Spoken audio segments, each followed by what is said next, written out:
Welcome to this first installment of Black Shirt Boxing. I'm Jay. And I'm Nate.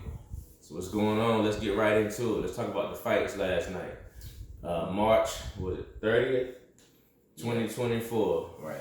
So, as you can see in the background, we have playing for you the most anticipated fight of the night, which was Romero defending his WBA 140-pound title against Pitbull Cruz. What do you think about the fight? Cruz. It was a good fight, man. Like I predicted, man. Cruz put that pressure on him and got him up out of there, man. You know, it was easy work for my boy. Well, I mean, I agree. The one thing that I think that Rolly could have done better is follow up on the shots that he did land. Mm-hmm. To me, he was giving a poor man's Mayweather, where he was sticking the jab out there, holding it as if he was measuring, and he would land the right hook sometimes, but for the majority, I mean, if you hit him with a quick 1-2 and he not reacting to it, you got to do something else, because Pitbull didn't stop coming forward. You're going to have to beat Pitbull up. That's what I think about fighting Pitbull Cruz. Yeah, you got to make it a slugfest because that's what Pitbull want, and you got to give it to him. Give him what he, giving you. Just go in on it. You can't keep backing up and running and getting on your bike. You know what I'm saying? You got to do what you got to do, to catch Pitbull and counterpunch him, Well, the thing with now that Pitbull being the champion at 140 pounds, the champions at 140 right now is the new WBA, Cruz. That's the black title. Mm-hmm. The IBF, which is Sabriel Matias out of Puerto Rico. That's the red title. The WBA, the green title, of course, is Devin the Dream Haney. Mm-hmm. And the WBO lightweight champion is Tszyu Lopez. That's right. So you have Lopez, Matias, Haney, Pitbull. Who do you see pulling out in those four? Who's gonna come out on top? Man, I still think Pitbull is the better fighter out of all of them. Yeah, he's definitely the most durable and pressure fighter. Yeah. I feel like if Haney does fight Pitbull, Haney has a good defense. He's not going to be able to stop Pitbull from coming forward, but he might possibly be able to outwork Pitbull to get the decision or a majority draw or something. If Pitbull can't catch Haney, he definitely can't beat him. That's the only way I see him beating him. Because with Pitbull's style, even if you pressure someone all night and they able to keep you from hurting them and also hit you with stuff, then you lose. That's what happened with Tank. People say, oh, he beat Tank. Well, I beg to differ. I beg to differ. He lost. And he lost. I mean, you can pressure me all night, but if you can't hurt me, you ain't done anything. But just walk forward. Mm-hmm. So, now Matias can take a punch. So I'd be more, even though those are Pitbull is a bigger name than Sabriel Matias, that's the fight that I'm more intrigued to see. I'd rather see Haney versus Lopez, mm-hmm. Matias versus Pitbull, and then the winner fight each other. We'll figure out who the best is at 140. But let me throw an honorable mention in there. Nobody's even talking about it. Now, we on the East Coast, Eastern time. Yeah. North Carolina to be exact. Mm-hmm. But we're gonna go up top just a few hours to the DMV, and I'm talking about Maryland. My boy Gary Antoine Russell, where you at? That's somebody at 140 that we're not even talking about. Yeah. That I think that if he's just given the opportunity at any of these fighters, then his name would be in the mix, just like we're talking about right now. Mm-hmm. I just want to throw that out there. Gary Antoine Russell, the Russell family. I rock with all y'all. Come on back. Yeah. No Diddy. And Haney ain't out to clear yet neither. He got a fight coming up soon with Garcia. So he ain't out to clear yet. You know, you never know what's gonna happen there, you know. I'm going for who you got? Alright. Okay. So nothing against Ryan Garcia. Mm-hmm. And me personally, you know, I'm hoping that Haney gets knocked out by Garcia. Yeah. Not because I don't like Haney, but I don't like your daddy, bro. He talk too much. Too much. Especially with us seeing who you are. Haney, you are a skilled boxer with no punching power and a questionable chin. So all it takes is someone to be able to get to you and put their hands on you. Because if you can't keep them from coming forward, I think you're in trouble. Yeah, I could be wrong. But from what I see, and from what y'all probably know, that's why y'all move the way y'all do throughout this thing called boxing. Because we not even talk about how you became undisputed at 135. Congratulations. And I think Lomachenko got him in that fight, but you know. Lomachenko, yeah. I feel like if anything, it constituted a rematch. Yeah, definitely. You know? And whether it was in the contract or not, or whatever, I'm all for y'all doing what you want to do. That's fine. That's your career. However, you can't say certain things. And we saw the fight. We saw it. And we didn't hear about it on the radio. We weren't listening. Oh, and I left. And all right. Oh my goodness. This is a movie. We seen it. We watched it. Yeah. And how you feel about Lomachenko and Kambosos fighting soon? That's a big fight coming up as well. I feel like Lomachenko finna beat the brakes off of ferocious Kambosos. He better have Crocodile Dundee in his corner. It's not. Yeah. We seen what if Haney do you like that, Loma might knock him out. You're right. Sleep. And Loma must be getting ready to retire fighting these tomato packets. I think he's trying to get back on his feet and try to get that rematch with Haney. You never know. He gotta move up. It's a whole different crop at 135. Yeah. We talking about lightweight, so you gotta think we have who the champions at lightweight? Haney vacated the belts, so they all went back. So that pretty much, you say Tank is a champion at 135. Conversation over. So, anybody at 135, dead man walking. Because if Tank is the final boss that you gotta go see to get your name up at 135, I never believed that Lomachenko was the man at 135. I never believed that, because even before Haney got the title the way he did from Loma, because Loma petitioned for the franchise title at 135, meaning he didn't have to honor his obligations as a full champion. So that elevated Devin Haney. He was the first one they called an email champion. And then everybody started saying that. But it wasn't his fault, because the dude wouldn't fight him. But if you know, like I know, Loma should have fought him then, worked him. Because by the time they fought, Devin had already got experience. Yeah. And was supposed to be experienced enough to whoop him. Yeah. And he couldn't. So imagine what would have happened had he fought Devin 2 years ago. Knockout. Yeah, knockout. Yeah, because I seen Loma fight Jorge Linares. Linares knocked Loma down. Loma came back and destroyed him. We seen Linares give Haney the Bambi legs. And he ran for 6 minutes. Hey, do what you gotta do. Exactly. But nah, styles make fights. Yeah. So, it's a catch-22 when it comes to who you think is gonna beat who. And now that this sports betting is live in North Carolina, boy, it's some money to be made. I gotta get into that. Yeah. I see you on it last night. Yeah.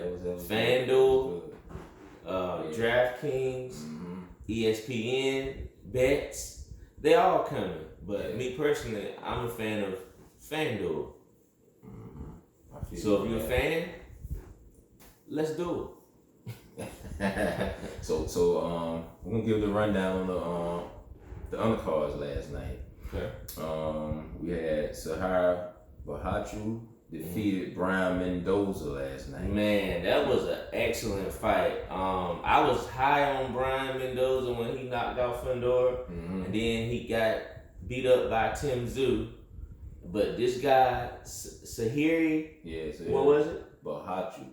He name.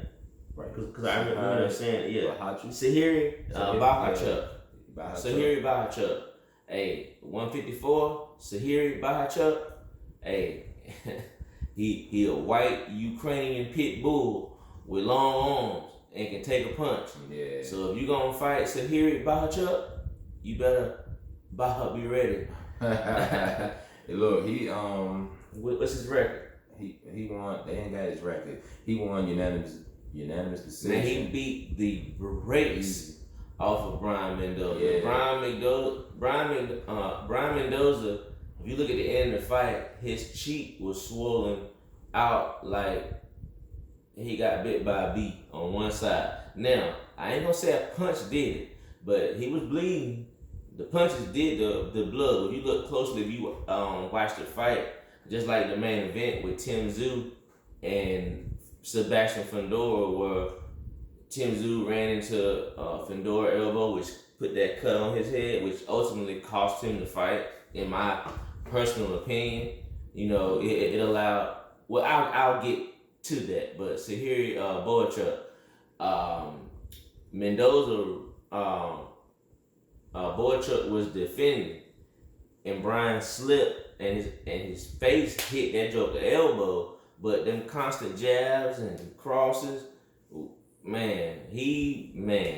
Brian Mendoza never seemed to be hurt, but he had no answer for that constant pressure. He fought most of the fight, if not all, on the back foot and up against the ropes. And you can't do that against a pressure fighter. You can look in the background right now and see Pitbull coming forward on roller.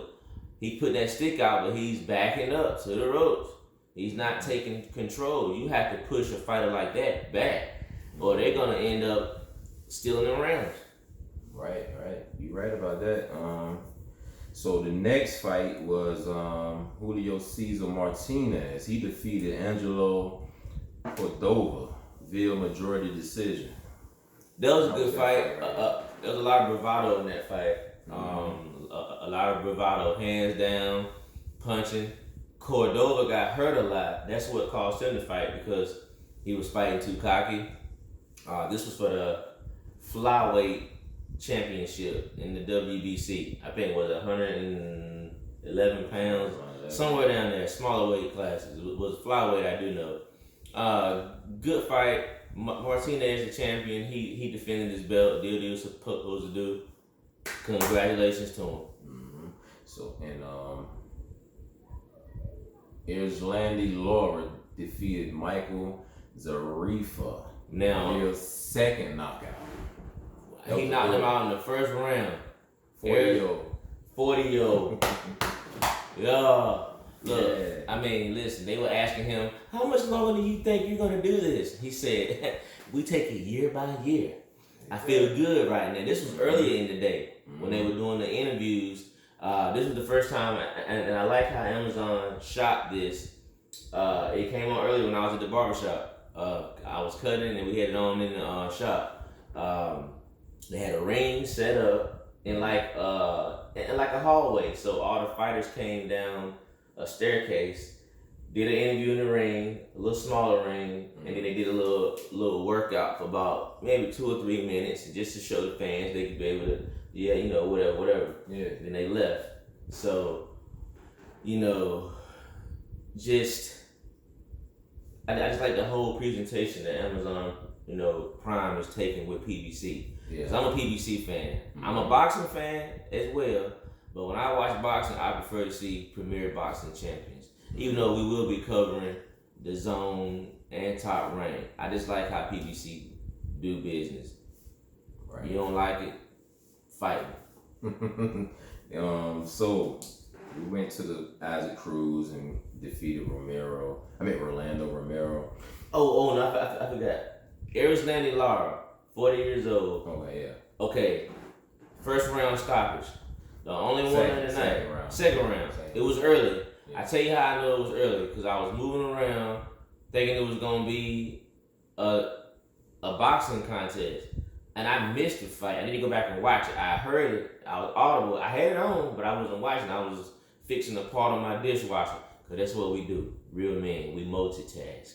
So, doing that, and I heard my wife say, "Oh!" I said, "Man, it's over." Erislandy Lara has been the most avoided fighter at 154, and now he's the champion at 160. That man lost to Canelo, which was bullshit. By the way, go back and watch it. Canelo fanboys. They robbed Lara, but that man been a champion forever. Yeah, he been a champion. Forever. Every weight class he go to, he hold the title and gets no fights. Erislandy Lara was there. Boo Boo was down there at 160. Charlo been a champion. Jamal for I don't know how long. I don't know who he did in at the WBC headquarters, but that man don't never have to defend that title. He had that shit for 4 years. And I was a Jamal Charlo fan. I ain't got nothing to do personally with what him and his brother or whatever got going on. We talking about boxing. Vacate. Let the belt go. You need to move up to 168 because you got Caleb Plant waiting on you, and that's a fight I can't wait to see. Yeah. I ain't mean to, go off on a tangent, but it's a whole lot of unfinished business going on. But at 160, Erislandy Lara is the man. But Laura said he's taking it year by year, so he waiting on that big fight again. So he can't. They not giving it to him. But they don't want to give it to him. Yeah. And then Canelo got in there, but they robbed him. Hey, it is what it is. Hopefully he'll get son soon. You know. He 40 though. He 40. He might age overnight. We don't know. You still got the other 40-year-old fighting and doing good too. Who is that? The kid. I forgot his name. The Hispanic guy. The one that rolling and they stole it from. Exactly. Barossa. Yeah, you go. Barossa. Yeah. But we already touched on the Cruz and Romero fight. You see, he finishing him in the background right there. The 7th round, Pitbull outlanded him like 31-9. That's ridiculous. When I seen that, I said, "Oh, it's over, yo. He ain't got long." And then the 8th round, that's when he got put down. Well, you were calling. We were on the phone last night, by the way. This is not no fake shit. These black shirt boys, we do this for real. Mm-hmm. So, we were on the phone talking as this fight was going on. And we was just like, and he called it. You was a round off, but you was telling me, you was like, "Bro, it's over." Because I bet on rolling just because, shoot, that's where the money is. But if you are a betting person, use these new rules and legislature in North Carolina. If you're in the North Carolina area listening, bet with your mind and not with your heart. It's better to if you bet $10 and make $9, you doubled your money. But if you bet 10 the wrong way, yeah, you might get $500-$600, but it's a long shot. Play with your mind, not with your heart. You create an extra stream of income, sports betting, on a sure thing. Don't worry about how much you're making. You're earning passive income. You didn't do anything for that $9 you about to make, but sit and watch something you love. Who can say that? If a game was 3 hours and you made $9, you got paid $3 an hour to watch your own damn TV. I mean, that's a good way to look at it. Yeah. So, bet with your mind, not with your heart. Yeah. You bet with your heart, you end up on the street. Exactly. So the last fight of the night was Sebastian Fundora versus Tszyu. It was a via split decision. 116, 112, 112, 116, 115, 113. How you feel about that? I feel that they got it right. Tszyu did connect on Fundora a lot, like most people do, because he fights really close to. He fights really close to his opponents. He did use his jab more than he did in the Mendoza fight. I felt like they got it right. I mean, it was a championship fight. We can't go off all the blood and all that stuff we saw. We gotta look at, okay, that cut that Tszyu had on his head, the top of his head, would prevent them from stopping the fight. The only reason why he was bleeding like that was because the adrenaline was pumping in the fight. So it looked way worse than what it actually was. Because you can see between each round, they wipe the blood. It won't stop the bleeding because he needs stitches, but it was a top of the head cut. Fundora fought pretty much bleeding out his nose and mouth. So where's the respect for him? Right. He did what he's supposed to do. Jab him, keep him on the outside, and outpoint him. And your new unified 154-pound champion, Sebastian, the towering Inferno Fundora. I've been saying this kid was the real deal. Nobody's unbeatable. Styles make fights. Brian Mendoza called him lacking. Ain't nobody said Mendoza can't fight. He just, it's levels to this. And he caught Fundora lacking. I bet you if they fought again, it wouldn't look like that. And that's why your boy took this fight. That's why Tim took that fight. You know what I'm saying? 12 to 14 days. How many days was it? 12 days. That's why he took that fight, because he, you know what I'm saying, from the Mendoza fight and all that, he thought he could go right in there and get Fundora out of there. He caught a snag. And caught a snag, and it is what it is. And you knew. Look. And you knew. So my thing is, I never was too high on Tszyu. I mean, most fighters whose fathers were considered, they are Hall of Famer. I'm not saying that he can't do it or he won't. He's a hell of a fighter. But, I mean, what happened was supposed to happen. Yeah. They can fight again. And I think that Fundora might beat him worse. Do it again, yeah.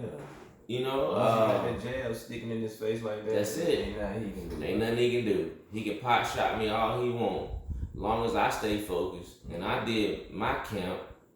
Fundora is durable. We go back to the Erickson Lubin fight. The boy been down. He done been through ups and downs, adversity. Go back and watch Sebastian Fundora versus Erickson Lubin if you want to see some real fighting. And Fundora did a good job with his power. The power Tim was throwing at him, it really he caught hurt him. Yeah, he was eating. Yeah. So Fundora unified at 154. I just hope he don't be a Jared Hurd. No, Jared Hurd, if you listening, bum. Nah, that's your DC area. Baltimore and all that. Yeah. Hey, shout out to DC, Baltimore, DMV area though. Y'all in our hearts and minds, man. Yeah, we ain't trying to, us Bama's ain't trying to come at y'all like that. That's what y'all call us. Shout out to all the victims in the Baltimore Bridge incident. Yeah, we praying for y'all and your families. One love. For sure. R.I.P. And also, how you feel about Earl Spence coming in the ring and trying to make that fight with Fundora? I mean, I love it. Anybody that's been watching my separate YouTube channel, Let's Talk Boxing, I get a lot of hate on there from all them Terrence Crawford fans, which I respect Terrence Crawford. I'm a fan of him. He won the fight. Yeah. It won't fair and it won't square, but he won the fight. Earl got in there. What's done is done. But what I felt about Earl getting in there last night was, hey, the big fish is back, baby. Trying to get back. He back. I mean, y'all talking about he slurs speech. Hey, man, let me punch you in the fucking head for 27 minutes and give you an interview and see how you sound. Yeah. It's different, So, but my boy back. He back. I was happy to see him. I'm glad to see him too, man. I know he thinking this is a warm-up fight for probably another rematch with Crawford, but don't get in that ring sleeping on this kid, man, Fundora, because he's a tall, lanky cat, man, and got a jab from hell, so you can't just go in there any kind of way. So when he fight this time, he really got to put the public on notice and put everybody on notice that he back.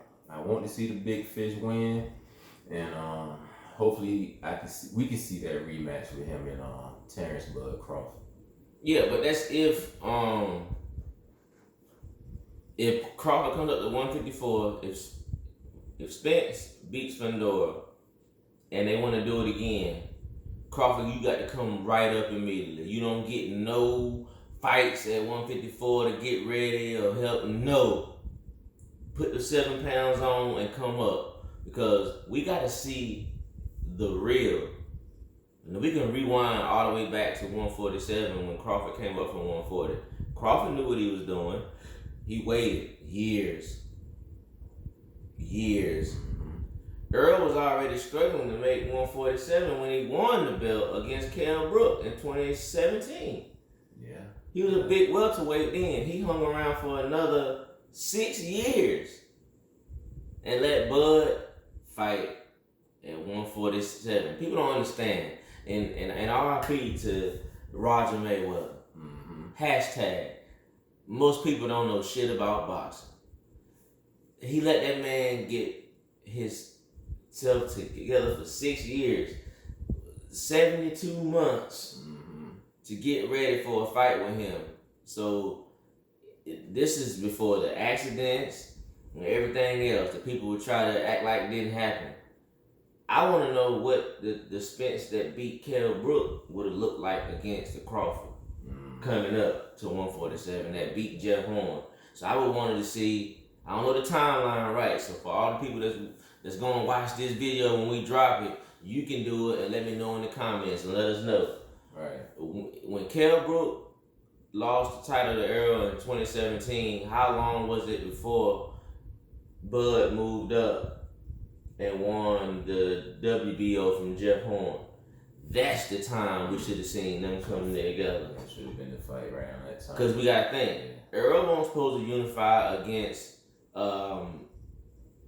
Ugas. He'd unified before against Porter, so that was supposed to happen because Porter and Garcia fought for Keith Thurman's vacant title when they stripped him. Porter came out on top, which gave the unification bout between Spence and Porter. Great fight. Some people will argue that besides the knockdown, it could have been a draw or Porter could have won. But anyway, he got dropped. So Errol Spence is your unified champion, WBC, IBF. Okay? So then you go to Bud Crawford's journey. He held the WBO for dear life for 5 years, fighting every taxi cab driver, Postmate, DoorDash, Uber Eats driving ass fighter that you ever seen. Yeah. He didn't unify nothing. Okay? Earl was supposed to unify against Pacquiao. Now look at where I'm going with this route. He beat everybody that was the best in the division. Okay? So by the time Porter got to Crawford, he'd already been beat up and beat on by everybody. Yeah. Crawford took little to no damage. The toughest fight I seen him in up until that point was against Jose Benavidez Jr. Oh yeah. And he stopped him in the 12th round. So for all you fanboys that don't really watch this like we watch it, keep it a band. Yeah, Earl lost. He got in there, but it's too much. It's stuff that happened to get to that type of performance. Because you out your mind and you think 2017 pre-accident, pre-surgery Earl was gonna look like that against Crawford at 147. It would have been a whole different and story. then the weight that he had to lose. Yeah. Let's just be real. Yeah, it would have been a whole different outcome. You right about that. I mean, we don't know, but I mean, I like to think so. that. I think right. So. It is. Yeah. But the earlier you fight, the better the fight gonna be anyway. Though. That's what's going on. Let it linger out. In 140 right now. These guys is fighting when they supposed to fight. Exactly. Yeah. Yeah. They're not waiting. Like, that's like Tank 28. 6 years, he 34. Who wants to see him fight Ryan and Haney and them then? Yeah. All them boys will be 30. It's gonna be a whole new crop. We got Floyd Schofield coming up. Mm-hmm. Was it Kid Austin? Yeah. Man, the lightweight division. We got my boy coming up from bantamweight, Raymond Ford. 130, man, 130, 135 finna be popping.